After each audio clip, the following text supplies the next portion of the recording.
Hey, welcome everyone to another week of Anime Talk. Sorry for a little bit of delay. We had some technical difficulties, but we are back and ready as ever.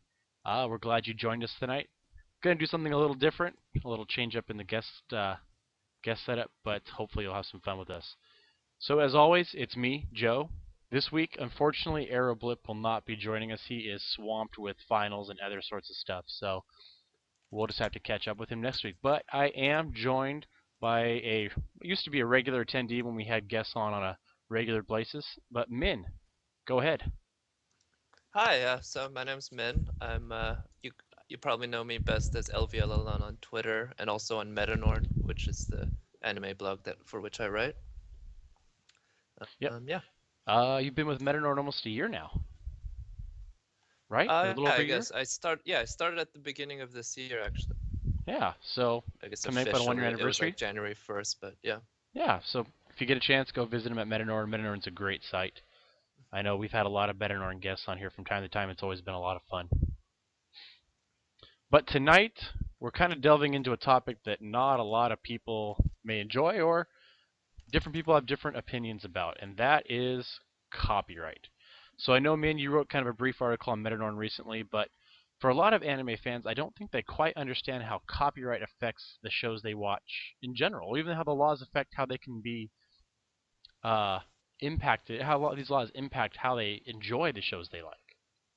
hmm Yeah, so I mean, the article that I wrote was actually just like an episodic post on the latest Girls on Panzer, or I guess now it's the second to last because it aired yesterday.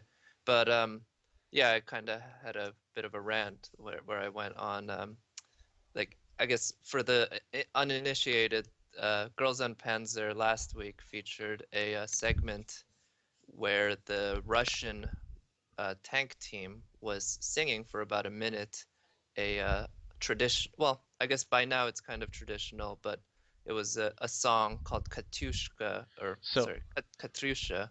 so to cut you a little short, man, let's save for why that's important a little later, but just keep that in mind as we get to the end on why copyright affected that Mm, 1 minute clip for those who watched it in Japan, for those who were able to watch it legally on Crunchyroll a few days later. I yep. think that'll be a nice closing piece, I think, to really hit home. If you don't mind me Sure. cutting you short. All right. So, what is copyright? Let's kind of go into that. So tonight we're going to use an American frame of reference. Unfortunately, I do not know. Every country has a very unique set of copyright laws. I personally do not know even a fraction of those. So I'm going to go with what I know, and I know with what Min probably understands the best, which is the American frame of reference. So we're going to use, because our copyright laws are pretty generic and pretty applicable to how a lot of other countries do, because as copyright has gone worldwide, everybody tends to flow in the same direction in general. Yeah. So yeah, I guess yeah. What is copyright? Well, I guess at its most basic, it's the right of a content creator to control and limit, if he or she wishes to, the distribution of his or her creative works.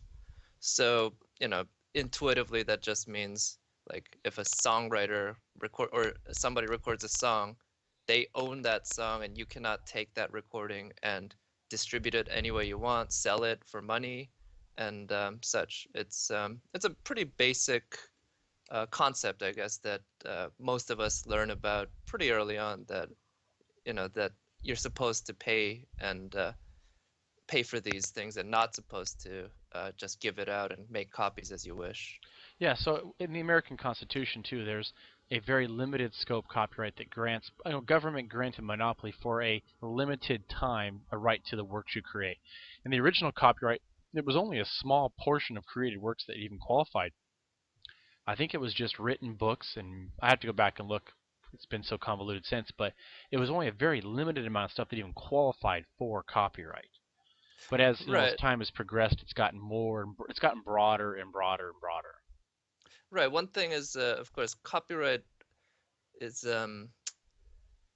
it's always been like technology has always had to make changes to it because back when 1700s when the U.S. was founded, there were no audio recordings, so there weren't any like point to saying you can copyright songs. You could I'm not sure if at that point you could copyright, say, written music, but yeah, as you said, the initially the scope was quite limited. And yeah, to get back to the American frame of reference, the U.S. Constitution uh, pretty specifically gives Congress the right to make copyright. And I'm going to quote here Article 1, Section 8, where it says, Congress shall have power to promote the progress of science and useful arts by securing for limited times to authors and inventors the exclusive right to their respective writings and discoveries. So this line covers all intellectual property, really. In this uh, discussion, we're talking about copyright, but the idea is that in order to, again, promote useful arts, as in give people incentive to create more art and science as well, they are giving the authors and the creators a limited time when they have an exclusive right to control their creations. So and this is where you're going to see conflicts: is what's the definition of a limited time, and what does Right. it mean to promote progress? You'll see many of the battles are fought along those two simple lines. So yeah, we're going into the American laws here, but then internationally, things kind of take a different twist, where we've got some international copyright that also pushes down some form and function into individual countries as well. So the Berne Convention. Yeah, so I guess the Berne Convention is really what people should pay attention to, I guess, in terms of if you're an anime fan. It's not a terribly complicated treaty between many countries. It was Bern, Switzerland, I believe, in the 1880s.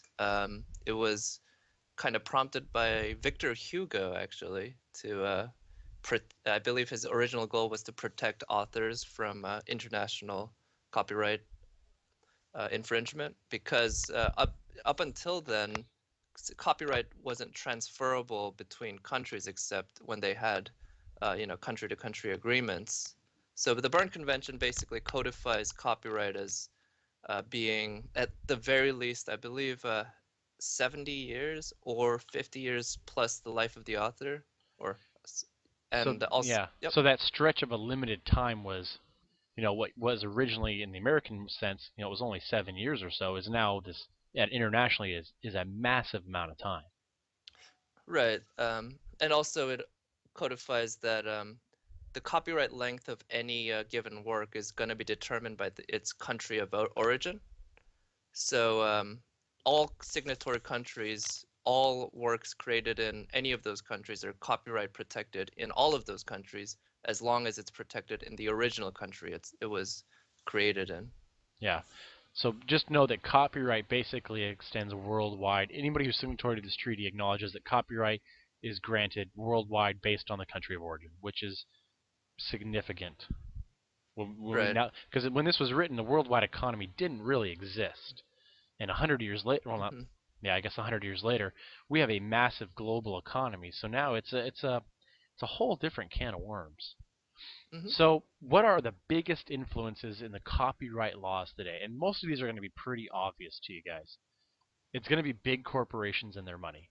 So, we're going to talk about a little law here later, but it's basically called the Disney Law or the Mickey Mouse Law, because the biggest sponsor for changing the copyright law was the Disney Corporation and the money they threw into the American Congressional and Senate. I mean, it's a simple fact. Big corporations are the biggest influencers in how the American government determines copyright law. For better, for worse, that's unfortunately how the state of affairs are. Yeah, so as you said, the Mickey Mouse laws, and also I believe they're all used to refer to the fact that the laws kind of guarantee that Steamboat Willie, which was the first iteration of Mickey Mouse by Disney, stays within copyright basically for eternity. Yeah, Currently, I believe Steamboat Willie is, I think, at least 70, maybe 90 years old by now, and it's still and under copyright. and there's proof that Disney stole that idea from somebody else, but that's an argument for another day. So Yeah. I mean, the Mickey Mouse Law, also known as the Digital Millennium Copyright Act, is the biggest copyright law that, on a day-to-day basis, impacts those who watch and view media and music. So keep that in mind, DMCA. If you're an American, it's a big deal. If you haven't received a DMCA notice net, you're not doing enough to piss off the man. Yeah, No. DMCA's was implement was put into law in the U.S. I believe in 1998 under the Clinton administration, and it's introduced a couple major things that's produced some major headaches for consumers like us, especially people who are tweakers or geeks like myself. Yeah, It's yep, it authorizes things like DRM, and you can't, or basically it prevents you from trying to circumvent DRM or protections on hardware and software. It right. it tries to abolish basic fair use, which we haven't even talked about yet. Mhm. Yeah, so as you said, that there's the whole DRM protection thing where you're not allowed to try to circumvent it at all, much less, it's like DRM's there on purpose to be uh, hard to circumvent anyway, but then it also has a legal protection against it. And then also DMCA has this the takedown rules where the common carrier, such as YouTube, which will post anything you give to them, has the responsibility to assume that any accusation of copyright infringement is correct and take down immediately upon receiving a notice. Immediately is a relative term. I believe it's 24 to 48 hours. which is But which yep, is basically immediately. And so what it does is it gives these supposed content creators or content owners the ability to randomly take down stuff without justification, without proof almost. All they have to do is file a DMCA notice. right. So the DMCA law does state that you are committing perjury if you make if you purposely make an invalid takedown request. But in real experience, there has, I believe, never been an enforcement against that, even though there Mm, are plenty of examples of incorrect DMCA well, takedown notices. because you can't bite the hand that feeds you. Let's Yeah. be honest. These guys paid for the law. They're not going to slap their hand when they abuse it. But Right. yeah, the DMCA is definitely the biggest, and there's even some funny provisions in the DMCA where every year, every 2 years, they review certain provisions and determine what you can and can't do. So the last time they did a DMCA review, you could jailbreak an iPod and it was legitimate. Now Right. next year, you can't jailbreak an iPod because these people have determined nope, you can't do that. Right. So I So mean, the kind of the messed up thing is it's every 3 years and it's for every 3 years, exceptions that's right. to the DRM circumvention. And so yeah, iPhone and iPod jailbreaks were authorized 3 years ago. And the thing is, every 3 years, every single thing has to be decided upon newly. So even if 3 years ago they approved the iPhone jailbreak exception, they have to go through it again and go through the exact same steps just to approve it again, instead of saying, hey, this was approved, let's assume that it's going to be approved, continue that and work on other things. So Yeah. it basically a 3 year reset back to wherever it was. Oh yeah, it's a mess. And then these corporations are still buying laws. We have a famous senator here in the United States that really pushed a law called SOPA, and then the corresponding House equivalent was PIPA. And I think SOPA, if I remember correctly, it was Stop Online Piracy Act, and the Correct. PIPA was Protect Intellectual Property Act, if I remember correctly. Yep. I'm horrible with my acronyms. But this was another push by big corporations to try to fix what they considered loopholes in the DMCA, where basically they were trying to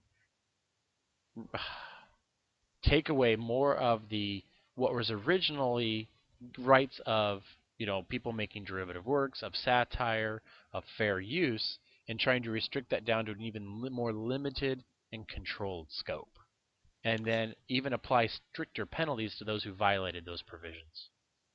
Right. I mean, yeah, these laws are pretty, or they have a lot of parts to them, but I think the part that really got people upset over it, and I don't know if you recall earlier this year in the I think it was in February or maybe late January, there was a big online kind of uproar about this, where Wikipedia blacked out their site, Google put something on their front page.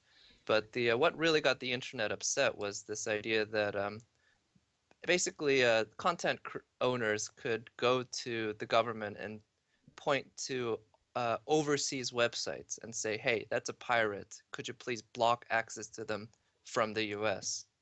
And now, I guess it kind of makes sense that content owners would want to, yeah, cut off this loophole where websites that are legal in other countries are able to be accessed from the US, kind of bypassing the US's own copyright laws.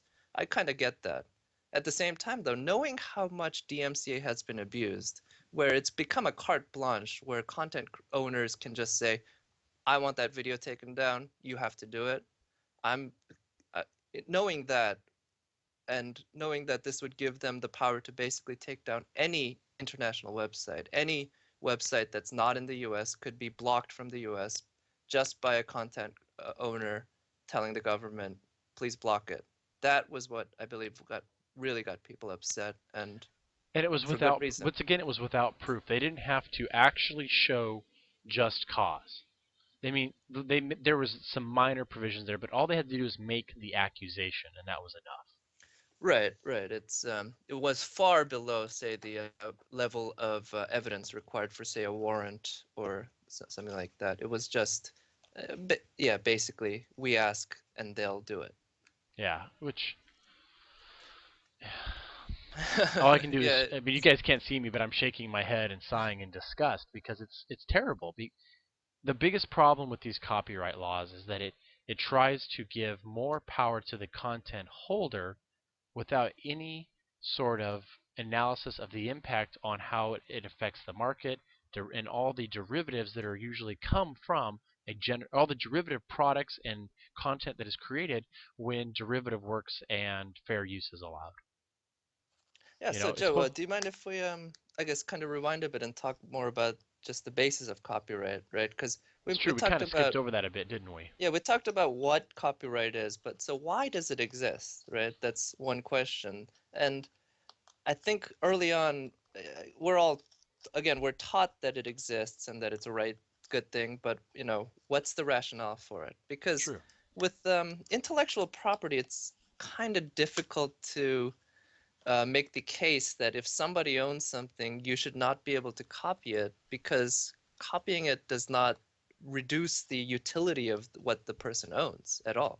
No. So I mean, copyright was there to grant a creator enough time to produce their work, get it to market, generate some income before that work became public domain and they were forced to actually generate a new work and and maintain a steady stream of creation of content. I mean, it was Right, there to help protect just for enough, initially, at least under the American Constitution, it was there for a limited time to allow this person to create their work, profit from it in some respect, but then be forced to, because it was a short duration, forced to create that next great content in order to maintain their well-being, their financial right. income. Yeah, I think that's an important point that copyright exists in order to enable this economy or this life career of the artist or inventor in the case of patents, I guess. But this idea that you can't just if assuming that copyright doesn't exist, if everyone can copy the next best thing and just sell it by themselves, then it really reduces the incentive to create because there is very little first mover advantage of being the person who actually authored it, doing all the work when anyone can just copy you. So that's uh, why the copyright exists, so that there is an incentive to create, so that we do have a pool of artists who just generate art and can make a living off of it. And I don't think that's a bad thing. I don't think there's any sort of guilt in wanting to make money off of your art. You got to pay the bills. You got to eat, all that. And as you've been alluding to, Joe, it's gotten twisted in the last 200 odd years from, as we said, a limited time monopoly to something that seems almost, forever and almost as if it's inherent to the thing, as if copyright.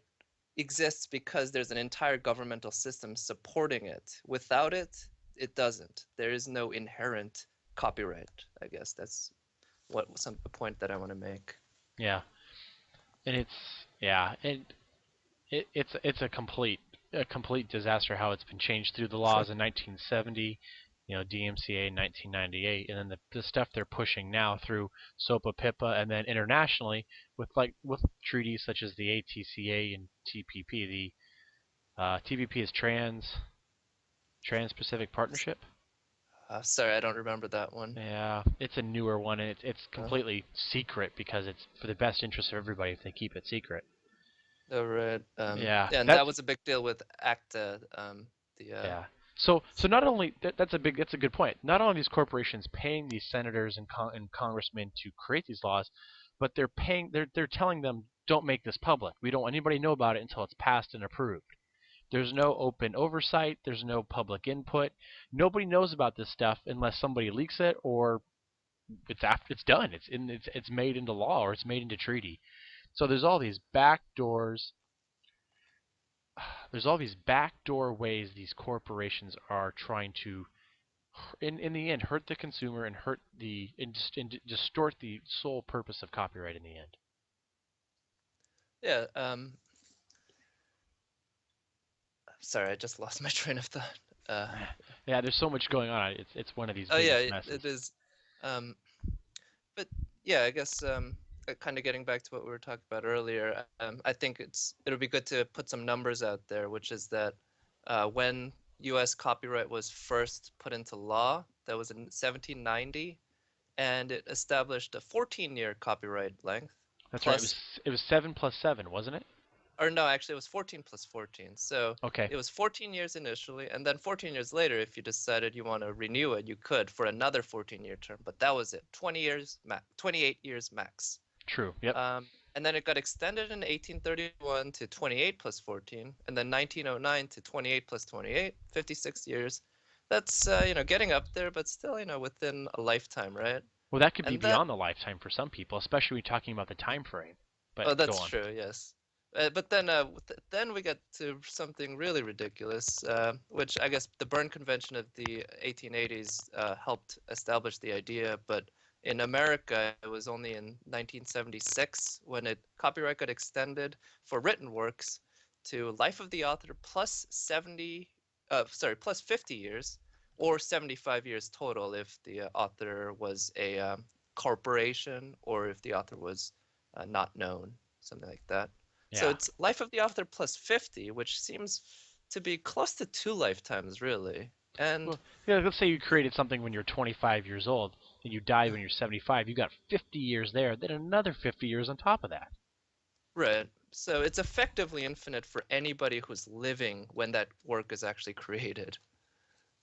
So here's what I'm going to stop and make a gripe here. This is one of my biggest problems with people treating copyright is they treat it as an entitlement, an annuity, something that where they feel it should be in perpetuum. They never have to create anything new. They can just milk the one creation they made and feel like it should support them for the rest of their lives. To me, it's pretty trollish of them. Yeah, I'm not exactly sure, why that sort of thinking got into place. Maybe it was the whole, recording, allowing people to make money many times over from the one, performance. But yeah, as you said, since copyright lasts beyond your lifetime, and good length into the lifetime of your descendant, there is an incentive to basically create one big hit and live off of that, instead of, say, creating multiple works over time.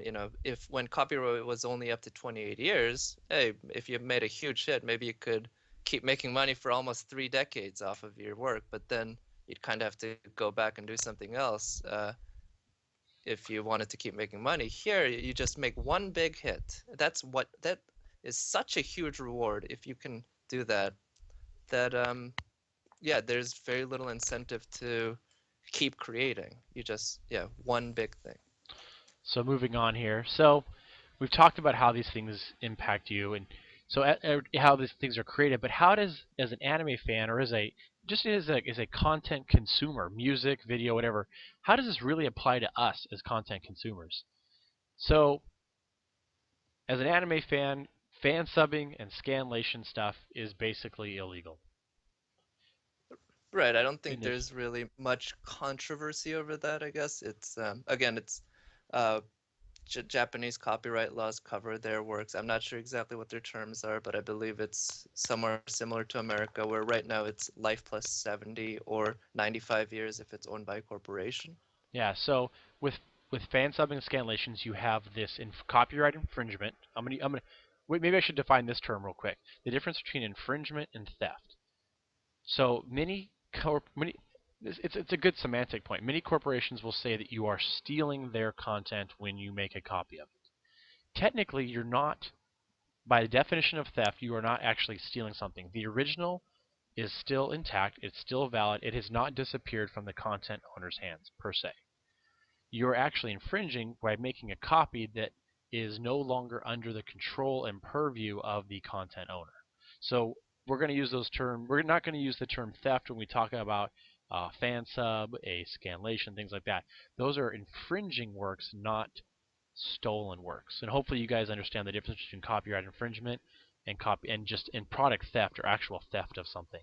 Because when something is stolen, it no longer is in the ownership of the creator, where with infringement, the original is still under ownership, but now there are copies out there that are not contained within that ownership sphere. Right. Right. So yeah, they're two different things. Fundamentally, you're breaking two different rules or two different types of laws. Yes. Yeah. Now, so theft is usually a criminal law, where infringement at least in the United States, infringement falls under civil law. So that's why you'll see a lot of times. That's why you see lawsuits of corporations against corporations or corporation against people on the civil side, where they're not pressing charges but suing for damages, because we are talking about infringement and not outright theft.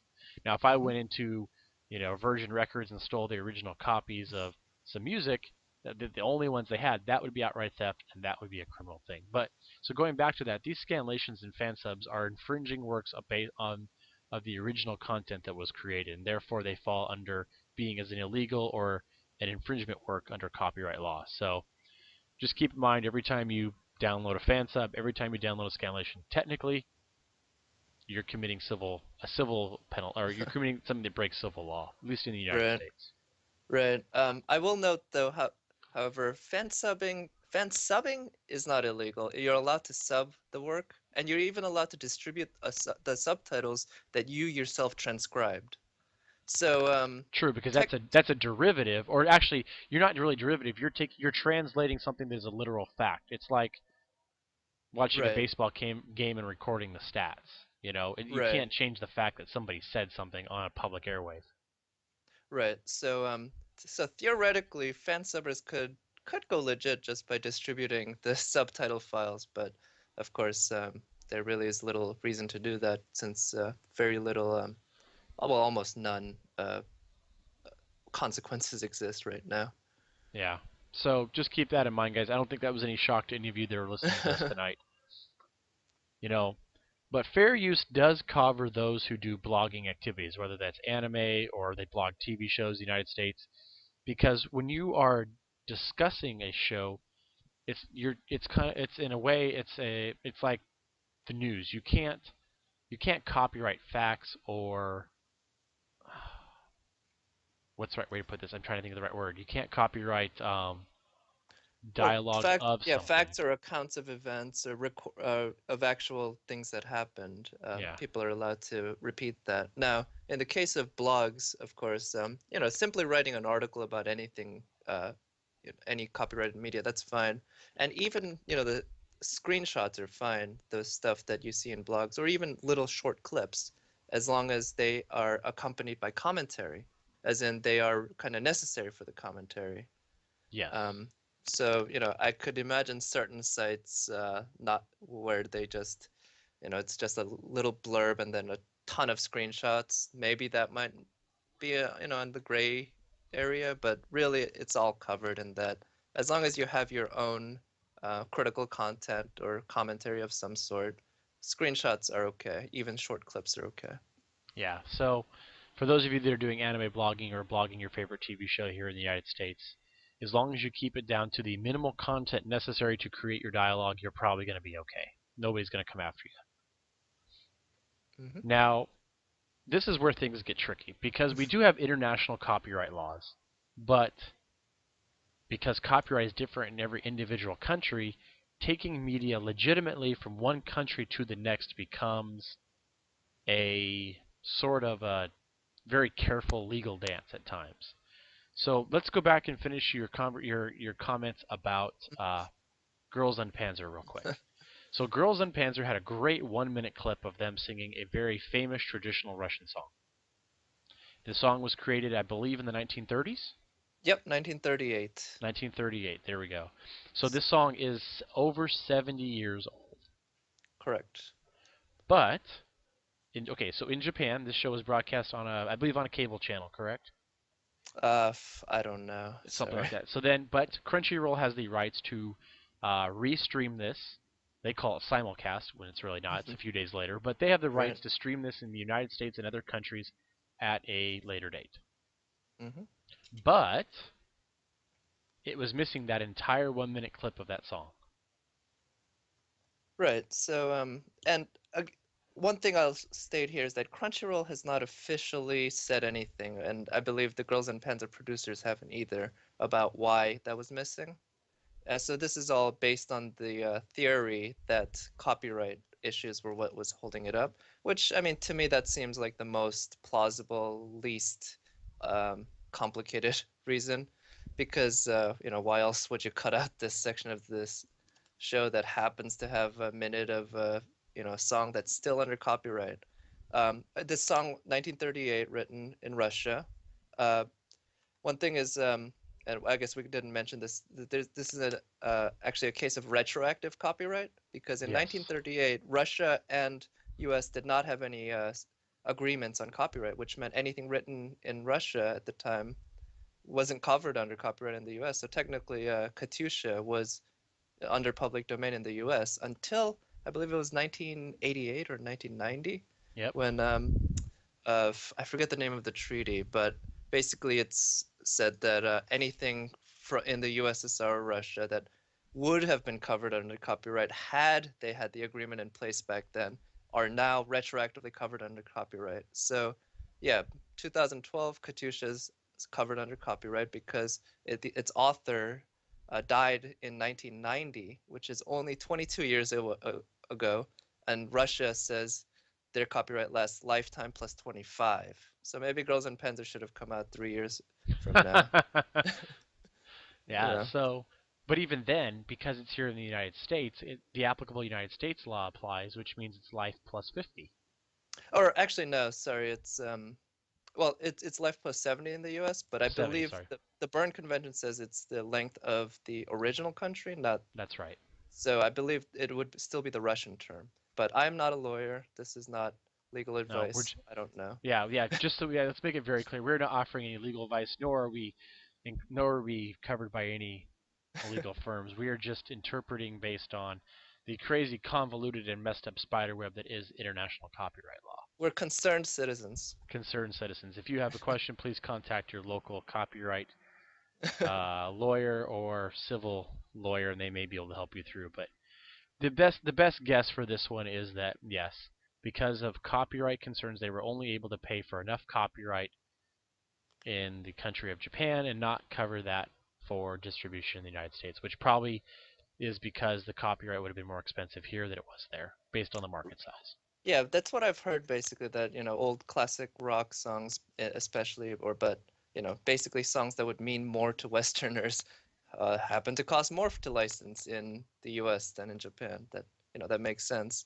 Yeah. So yeah, even though they're broadcasting it on TV in Japan, it costs them much less than streaming well, Crunchyroll is not just the US, it's many countries. So True. if they wanted to stream that just one version, they would have to have gotten licenses for, I don't know, at least half a dozen, maybe even a dozen countries. Oh yeah, the cost alone would have made the value of streaming that show zero, and actually they probably would have put him in the hole for the show. Right. Well, I mean, who knows? Maybe like the song is so old, who knows how much money they would really ask for? But really, it's a headache because you'd have to, you know, just work out the deal with the content owner for all of these countries. And I'm guessing, Crunchyroll, it's not a huge company. They might not have the even have the resources to really work out really major licensing deals, much less pay for them. Well, yeah. Even before we consider how much they cost. And But knowing how I mean, big Aniplex's staff is, we're probably talking like 25 people, maybe. right, and yeah, they probably have a lawyer on staff, but I mean, well, His job probably is just to not. keep them out of trouble. He probably doesn't want to go out looking for Right, trouble. But then that right. brings up a point too. A show like JoJo's Bizarre Adventure, Yep. great classic rock. Not a great classic, probably the best song that group made. Their song Mhm. is in the ending, Right. and there's no way in Sorry, heck. what was the title of the song? Uh, A Roundabout by yes, by Yes, yeah, yes. Okay. yes, Yep. yeah, by the group Yes. So it's probably one of their better songs, or maybe I've heard some people say it was probably the best song they ever did. But there's Mhm. just because it's a recent song in terms of copyright law. It'll probably, and just trying to get that played over the air, knowing the music organizations and their draconian ways they deal with copyright would have made it near impossible to stream that, because every stream would have been a public performance requiring you to pay a special fee. It could have added up extremely quickly, especially when you consider it's going to be a long running show. Mhm. Yep. Your little simple Crunchyroll subscription would not have been able to help them cover the cost of that show. Right. So I mean, again, we're really it's impossible to tell exactly why JoJo's Bizarre Adventure is not streaming. I mean there are plenty of shows that don't for various reasons, but I'm quite sure, one of the reasons that would have been on the negative side for it is the really, complexity and the expense of licensing this. I'm sure like Funimation, Crunchyroll, they probably didn't want to touch it because it's a pain and Yeah, it's expensive. which kind of brings up a good point. A lot of these anime create their own opening and ending songs unique to that show, Hmm. which begs me to think, which infers in a way that by having you save yourself on your copyright when you're trying to distribute this stuff because you already own it. You don't necessarily have to charge extra, or it's not an extra cost on top because you already own the copyright. And you're trying to push this to other markets. Right. Where when you have to go get somebody else's music, incorporate it, and deal with it, it's just more expensive at the end. It's probably I'm going to go on a limb and just make a brash assumption here that it's cheaper for them to call up an artist, say, "Come in here, we want to create a unique song for this show, pay them the fee, and Hmm. have them go away." Hmm. Well, I mean, yeah, your guess is as good as mine. I do know voice actors don't get paid terribly well, and they tend to do a lot of the singing True, for yeah, the yeah, openings and which is endings. probably why they do a lot of the singing. Yeah. They Right. may not be part of the whole Rhea, uh, shakedown mafia that comes and haunts you later. Hmm. So yeah, live streams get hampered quite a bit. Yeah. And Now, which one thing I do want to mention is like if you've seen this week's episode of Girls and Penta, you know that they also perform Katyusha as a background piece during one of the scenes, Yep. instrumental. Now, I wonder if that's going to be in the Crunchyroll stream because that hasn't streamed yet. Um, Theoretically, if the reason they couldn't include Katyusha, that part in the previous episode, was due to copyright, they shouldn't be able to include this part either. So I don't Yeah. know I'm curious to see what happens. It's if it does show up this week and not last week, it could be the difference between a instrument only versus lyrics, because sometimes the lyrics are copyrighted if they were to have done it two different times, the Hmm. lyrics could be the song could actually be older than the lyrics. So the Hmm. copyright on the song could have expired, but the lyrics might not. Hmm. Okay, yeah, that's I guess yeah, that's a kind of a headache, right? Just figuring all this out. That these laws really, it's not just that they're onerous, it's that they're confusing. There's different countries, as we mentioned, the fact that yeah, the lyrics and the music might be covered under different terms. You got things like retroactive copyright, which we mentioned, and Yeah. really I think that goes against the whole idea of uh, increasing the quality and quantity of art, right? Because here we have a clear case where we don't know if it was, onerous terms of the copyright or if it was just a pain to sort out all the laws, or maybe it was something completely else and we're on a completely wrong direction. But assuming one of the first two, we have a clear case where copyright law made this piece of art worse in the US because for whatever reason the creators didn't want to deal with the licensing. And yeah, that's exactly not what copyright's supposed to do. No, so copyright is there to promote, promote the progress of works, of creative works within the environment, uh, within that social environment. It's not there to protect, it's there to protect the owner for a limited time, but in the end, it's there to help promote more works, more creations in the long run. And when you begin to lock down these works for 100, 200, right now it could be up to 120, 170 years. It's Yeah, stupid. right. And You're I not you're think not ultimately, promoting the general well-being of your society that way. right, I think it as this, yeah, as on the same theme, it really is hurtful to culture and to the fact that, hey, works tend to build upon other works. Disney's, most successful cartoons are public domain stories, right? Oh yeah, Snow White, even The Lion Cinderella. King. The Lion King's based on Hamlet. Yep, Cinderella. All these, Little Mermaid, Aladdin, all these stories that where they took something that was in the public domain, transformed it, created a new work that was, in my opinion, fantastic. I love these early 90s Disney cartoons that were all based on these old stories, and they made plenty of money off of it too. Yeah. So And the biggest yeah, pusher of copyright is one of the well, biggest infringers on public domain works. right. Ironically, they're trying to guarantee that nothing else goes into the public domain, it seems. Yeah. There's a whole other issue that we didn't really discuss, which is that fact that public domain competes with newly created works because they provide entertainment, which might be a big part of the reason why content creators want to keep public domain from expanding. Yeah. They fear competition when they should realize that competition is good for all, and they probably should quit milking what they've done to this point. So Yeah. we've kind of gone to this a little bit. What can happen to copyright violators? The big thing is lawsuits. So as we talked about, infringement is not a criminal penalty in the United States. It is a civil violation. Therefore, a corporation can come after you for as much as the United States laws will allow, which can be millions and millions of dollars, and basically sue Billions, you to sorry.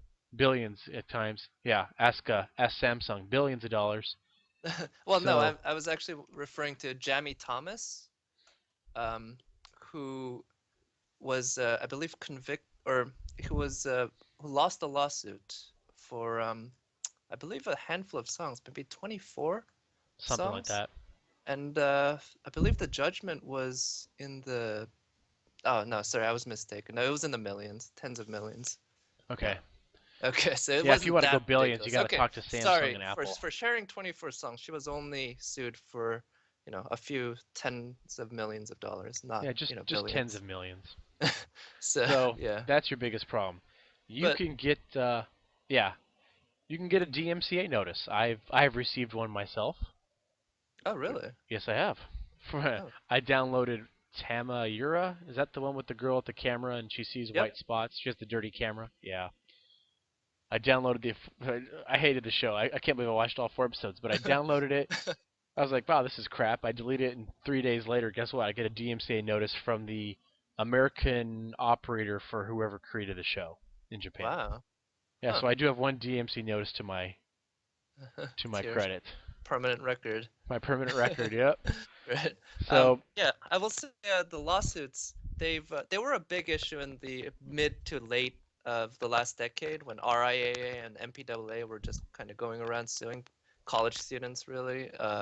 And basically, it was a form of legal extortion where they would sue you for, I believe, potentially hundreds of thousands, again, millions of dollars, Or they would offer you a settlement of, hey, only $3,000. You pay us $3,000, we'll go away. This lawsuit doesn't happen.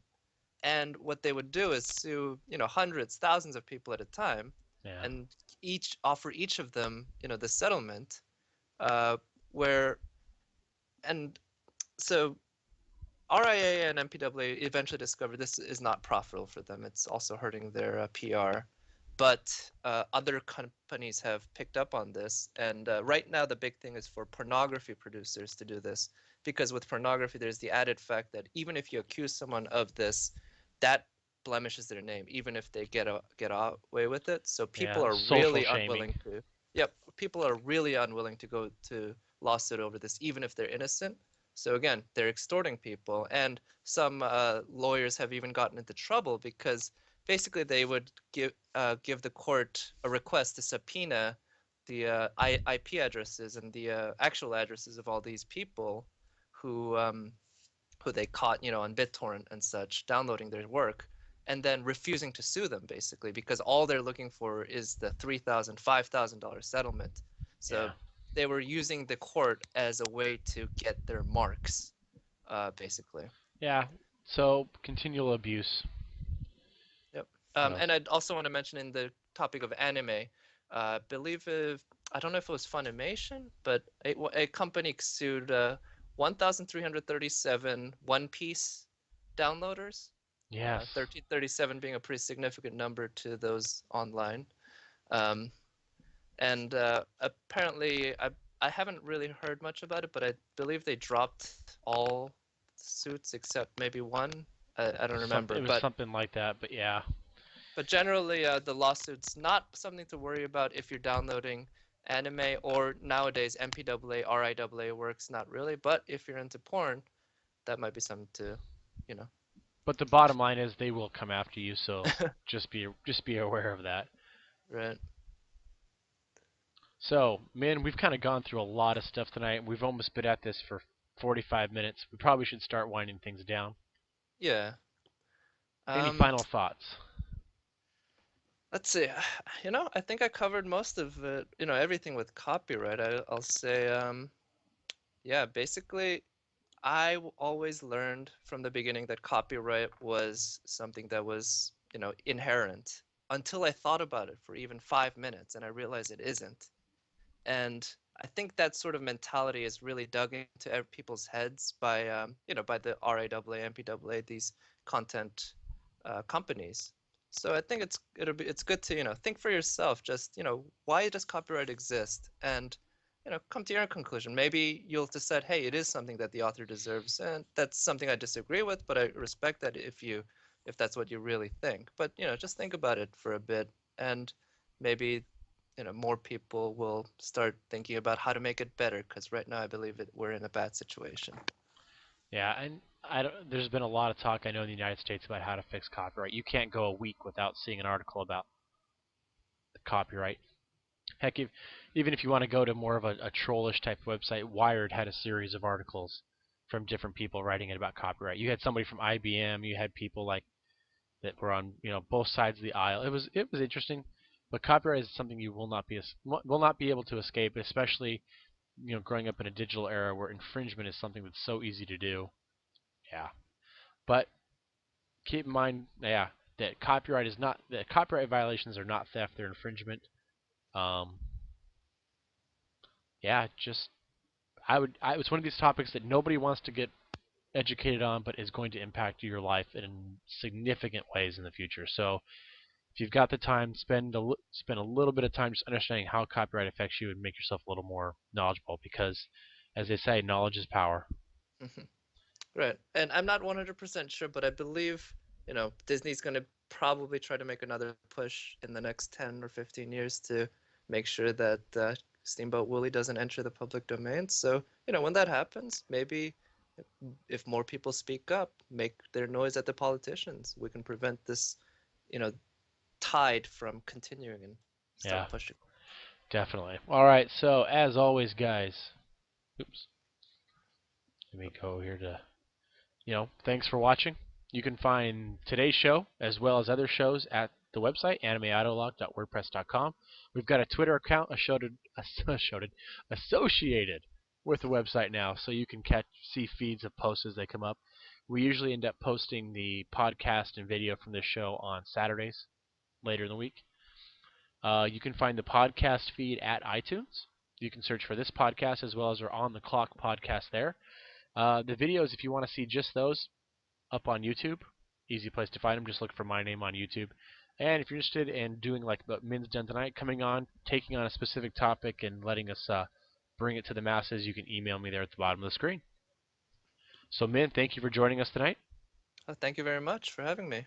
And next week we'll have, definitely. Next week we'll have Aeroblip back, and we'll be kind of on track.